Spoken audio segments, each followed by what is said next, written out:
My name is Reginald Anthony Moss, Sr. I'm a retired educator. Okay. I was once principal here at Stocks Elementary from 1985 through the end of the school year, through Christmas of 90. Well, I was born and raised in Suffolk, Virginia. Attended Andrew J. Brown Elementary School and then Booker T. Washington High School.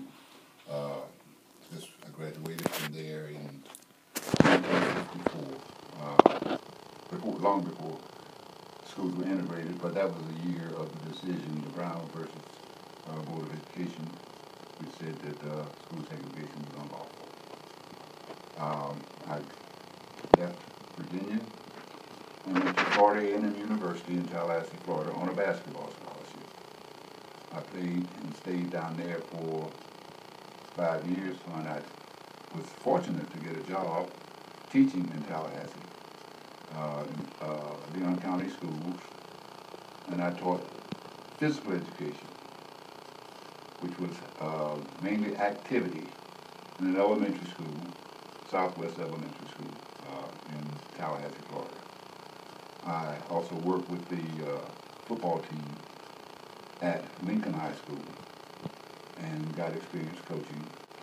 After 2 years, I was really working my way back to home, to Virginia, and I was looking for a job, and I found a job in Tarboro.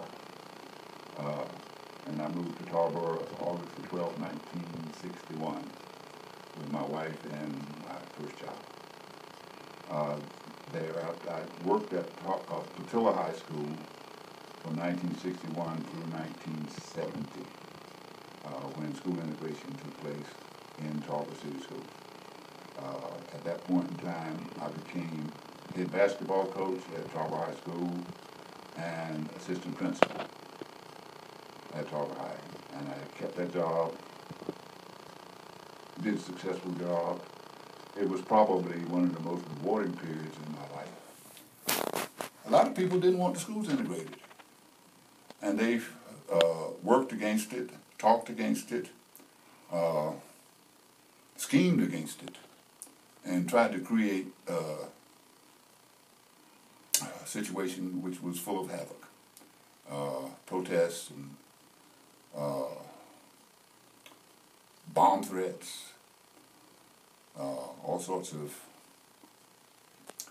vicious threats, but none of them actually took place in Tarboro. I did have some hard looks and some not so tasteful comments thrown my way. I'm sure. Doing that the first 2 years. Then after 70, 71, 71, 72, things started to settle off because people had decided it was going to happen whether they wanted it to happen or not. Probably the high point of my experience was winning the state championship in football, 3A, at Patilla High School in 1970. Okay. In some 3A schools that were still available. We were actually 2A size, but in order to get games, we had to play up and play against 3A and 4A schools, and we were able to come out on top in the end. One of the most successful that I can recall is Dr. Brooks Peters. Brooks played basketball for me at Tarboro High School when he was a junior in high school. He was not a stellar ball player, but he was a steady ball player. He was savvy, he was smart, had good athletic skills, and he was a top academic student, was awarded a Morehead Scholarship, went to Carolina, and then from there to med school, and since has retired from being a physician here in Tarboro and Edgecombe County. He came back here to work.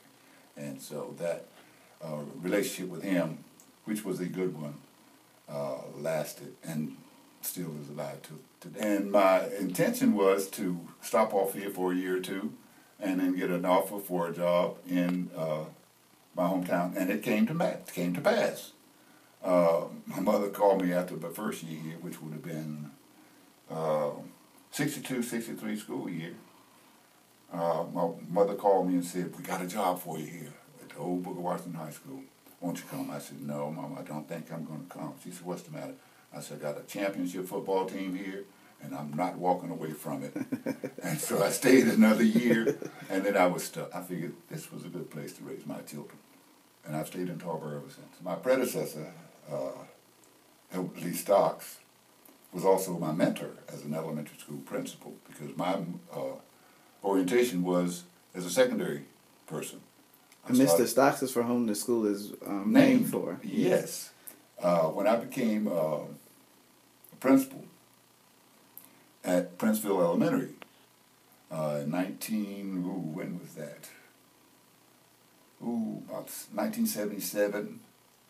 I was new at the job, but I knew him and had known him for 8 or 10 years because we worked in the same system here. And came to him and said, Elbert, I need some help. I don't know anything about elementary school curriculum. Give me some pointers and help me succeed. Because there's some folks who don't want me to succeed. Mr. Starks at the time was really suffering bad with cancer, and really wasn't working. He didn't finish that school year, though he had enough leave time and vacation time to stay on payroll, but he was on sick leave for, I guess, 4.5 months before he passed away. Anyway, I took the job under duress and was successful, because the first week of school, I recommend one teacher be terminated and replaced her after about 3 days of school. Because when I was walking around the classrooms, she was not following the curriculum. She was not presenting grade level material to the students. Going through the motions of having school. And I saw it. I called her on it. She did not change in 2 days, so I gave the superintendent notice that he needed to give me another teacher because she could not work here. And that panned out. Well, that, I think, put a little fear in the rest of the faculty members who were not as receptive to my administration. And it was like walking on cotton around here for several months. But anyway, we got through it, and I stayed for 7 years. But with a lot of prayer and hard work and support from people around me who had good thoughts in mind and my welfare and the benefit of kids, we got through it. We got past it. A student will learn what they live. If they live with ambition, with industry, they can succeed. It's not enough to just coast and to just fold in all of your efforts and whatnot, because somebody says you can't do it. I wrote a poem one time about I can being more important than IQ. And if you really want something bad enough and really willing to work hard enough, there's very little that you can't do. A young man at Princeville who was trainable, he was classified as trainable, TMH. And my exceptional children's teacher was really working really hard to try to teach him to read, because that's something he said he wanted to do. And one day, at the end of the school day, she came by my office in Princeville and said, Mr. Moss, I got something you need to see and hear.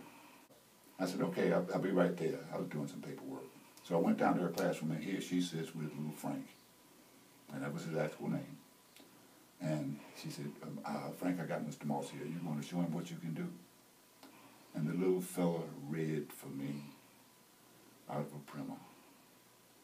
And I said, Frank, you memorized that story. He said, well, yes, sir, but I can read. I said, well, hand me another book. And she gave me another book, and I gave it to her. I said, can you read that one for me?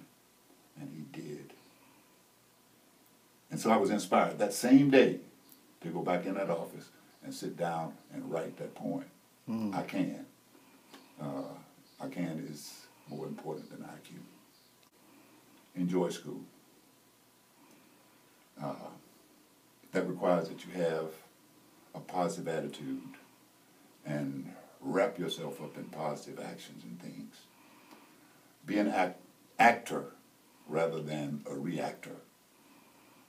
Be to people like you want them to be to you, whether that's what you receive from them. A lot of people say, do like you would be done by, be unto others as you would have them be unto you, the old golden rule. And if you follow that, you'll have a lot of fun because you'll be a smiley person and you will have success. That doesn't mean you won't have some failures, but you're likely to have more success than you would fail. And that would make you happy because everybody likes to succeed. Stay away from the negative. Don't expect things to be difficult for you. Don't expect people to make things difficult for you on purpose. Accept the fact that your teachers want you to do well, because when you do well, they do well because they get credit for what you've learned, because their job is to teach. And if you've learned well, they will get the benefits of it, and they will return it to you because they will push you to do even better.